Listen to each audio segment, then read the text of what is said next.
ಅಂಗೈ ಹುಣ್ಣಿಗೆ ಕನ್ನಡಿ ಹಿಡಿಬೇಕಾದ ಅವಶ್ಯಕತೆ ಇಲ್ಲ. ಅಬ್ಕಾರಿ ಭ್ರಷ್ಟಾಚಾರ 1 ವರ್ಷದ ಹಿಂದನೇ ಜಗಜ್ಜಾಹೀರಾಗಿತ್ತು. ಆ ಸಂದರ್ಭದಲ್ಲಿ ತೇಪೆ ಹಾಕುವಂಥ ಕೆಲಸವನ್ನು ಮಾಡಿ ಅವತ್ತೇ ಮಂತ್ರಿಯನ್ನು ವಜಾ ಮಾಡಬೇಕಾಗಿತ್ತು. ಇಷ್ಟಾದ ಮೇಲೂ ಕೂಡ ವಜಾ ಮಾಡದೆ ಇಟ್ಕೊಂಡಿರೋದನ್ನು ನೋಡಿದಾಗ ಮಾನ್ಯ ಮುಖ್ಯಮಂತ್ರಿಗಳ ಕೃಪಾ ಕಟಾಕ್ಷದಲ್ಲೇ ಅಬ್ಕಾರಿ ಸಚಿವರು ಭ್ರಷ್ಟಾಚಾರ ನಡೆಸ್ತಾ ಇದ್ದಾರೆ ಅನ್ನೋದು ಸ್ಪಷ್ಟ ಆಗುತ್ತೆ. ಈ ಸರ್ಕಾರವೇ ಭ್ರಷ್ಟಾಚಾರದಲ್ಲಿ ತೊಡಗಿದೆ. ಎಲ್ಲ ಇಲಾಖೆಗಳಲ್ಲೂ ಭ್ರಷ್ಟಾಚಾರ ತಾಂಡವವಾಡ್ತಾ ಇದೆ. ಯಾರು ಈ ಸರ್ಕಾರವನ್ನು ಬೆಂಬಲಿಸಿದ್ರೋ ಅವರೇ ಇವತ್ತು ಮಾತಾಡ್ತಾ ಇದ್ದಾರೆ, this government is most corrupted government ಅಂತ ಅವರೇ ಮಾತಾಡ್ತಾ ಇದ್ದಾರೆ. ಆ ಥರದ ಒಂದು ವಾತಾವರಣ ಇವತ್ತು ನಿರ್ಮಾಣ ಆಗಿದೆ. 60% ಆರೋಪ ಯಾರು ಮಾಡಿದ್ದು? ಗುತ್ತಿಗೆದಾರೇ ಮಾಡಿದ್ದು 60% ಆರೋಪನ. ಇವತ್ತಿದು ಭ್ರಷ್ಟಾಚಾರದ ಚರಮ ಸೀಮೆಗೆ ತಲುಪಿದೆ. ಮುಖ್ಯಮಂತ್ರಿಗಳು ಕೂಡ ಇನ್ನೆಷ್ಟು ದಿನ ಇರ್ತೀನೋ, ನಾಳೆ ಮತ್ತೆ ಈ ಅವಕಾಶ ಸಿಗಲ್ಲ, ಇದ್ದಾಗ ಎಷ್ಟು ಸಾಧ್ಯ ಆಗುತ್ತೆ ಅಷ್ಟು ಚೀಲ ತುಂಬಿಸ್ಕೊಳ್ಳೋಣ ಅನ್ನುವಂಥ ಚೀಲ ತುಂಬಿಸ್ಕೊಳ್ಳುವ ನೀತಿಯನ್ನು ಅಳವಡಿಸ್ಕೊಂಡ್ಬಿಟ್ಟಿದ್ದಾರೆ. ಹಾಗಾಗಿ ನಮಗೆ ಇವತ್ತು ಭ್ರಷ್ಟಾಚಾರದ ವಿಷಯದ ಬಗ್ಗೆ ಈ ಸರ್ಕಾರದಲ್ಲಿ ಆ ಭ್ರಷ್ಟಾಚಾರಿಗಳಿಗೆ ಪ್ರೋತ್ಸಾಹ ಕೊಡುವಂಥ ಒಂದು ವ್ಯವಸ್ಥೆ ನಿರ್ಮಾಣ ಆಗಿದೆ.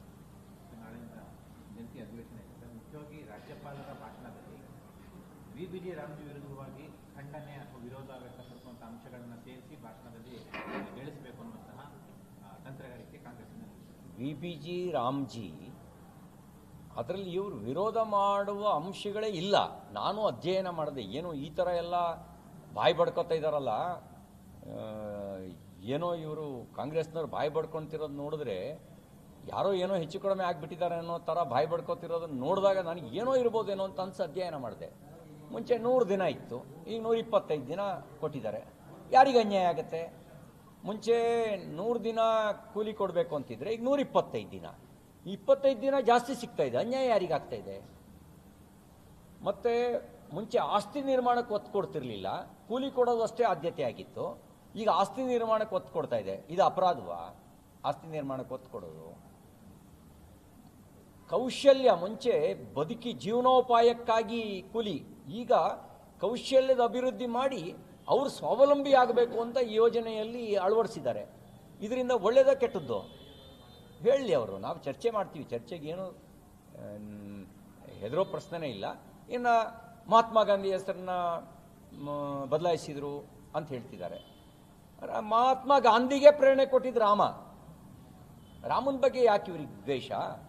ಮಹಾತ್ಮ ಗಾಂಧಿ ದಿನ ಬೆಳಗಾದ್ರೆ ಹೇಳ್ತಿದ್ದು ರಾಮರಾಜ್ಯದ ಕಲ್ಪನೆನ.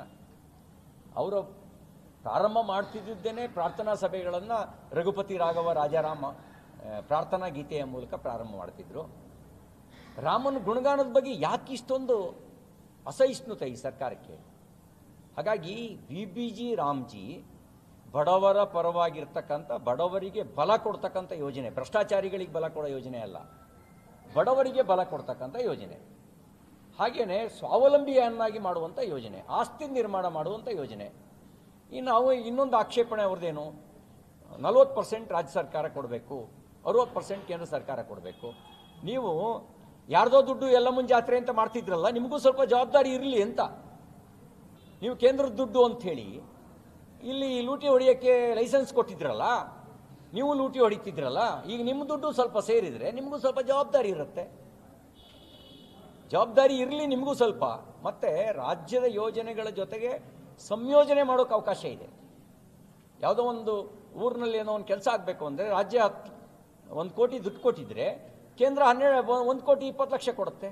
ಅಲ್ಲಿಗೆ ಸಂಯೋಜನೆ ಮಾಡಿಕೊಂಡು 2 ಕೋಟಿ 20 ಲಕ್ಷದ ಕೆಲಸ ಮಾಡ್ಬೋದು. ಇದರಿಂದ ಆಳವಾಗಿ ಅಧ್ಯಯನ ಮಾಡಿದ್ರೆ ನಷ್ಟ ಇಲ್ಲ, ಲಾಭ ಇದೆ. ಏನಾಗುತ್ತೆ, ಎಲ್ಲದನ್ನೂ ವಿರೋಧ ಮಾಡುವಂಥ ಒಂದು ಮಾನಸಿಕತೆ, ಅದು ಬಹುಶಃ ನನಗನ್ಸೋದು ಈ ಬೌದ್ಧಿಕ ದಿವಾಳಿತನದ ಪರಿಣಾಮ. ಕಾಂಗ್ರೆಸ್ಸು ಸ್ವತಂತ್ರ ನಂತರ 1 ದಶಕದ ಆಸುಪಾಸಿನಲ್ಲೇ ಬೌದ್ಧಿಕ ದಿವಾಳಿತನಕ್ಕೆ ತಲುಪಿಬಿಡ್ತು. ಆ ಬೌದ್ಧಿಕ ದಿವಾಳಿತನವನ್ನು ದುರುಪಯೋಗ ಪಡಿಸ್ಕೊಂಡವ್ರು ಎಡಪಂಥೀಯರು. ಅವರು ಪ್ಯಾರಾಸೈಟ್ಗಳಾಗಿ ಕಾಂಗ್ರೆಸ್ ಒಳಗೆ ನುಸುಳು ಬಿಟ್ರು. ಆ ನುಸುಳಿದವರ ಮಾನಸಿಕತೆಯ ಪರಿಣಾಮವಾಗಿ ಹಿಂಗೆಲ್ಲ ಮಾತಾಡ್ತಾರೆ. ಎಲ್ಲದರಲ್ಲೂ ತಪ್ಪು ಹುಡುಕೋದು, ಎಲ್ಲದರಲ್ಲೂ ಸಂಘರ್ಷದ ಮಾತಾಡೋದು, ಒಳ್ಳೆಯದರಲ್ಲೂ ಕೆಟ್ಟದ್ದನ್ನು ಹುಡುಕೋದು, ಅದು ಎಡಪಂಥೀಯರ ಚಾಳಿ. ಆ ಎಡಪಂಥೀಯರ ಚಾಳಿ ಅವ್ರ ಸವಾಸದ ಕಾರಣಕ್ಕೆ ಮಾನ್ಯ ಮುಖ್ಯಮಂತ್ರಿ ಸಿದ್ದರಾಮಯ್ಯನವರಿಗೂ ಬಂದಿದೆ, ಕಾಂಗ್ರೆಸ್ನವರಿಗೂ ಬಂದಿದೆ.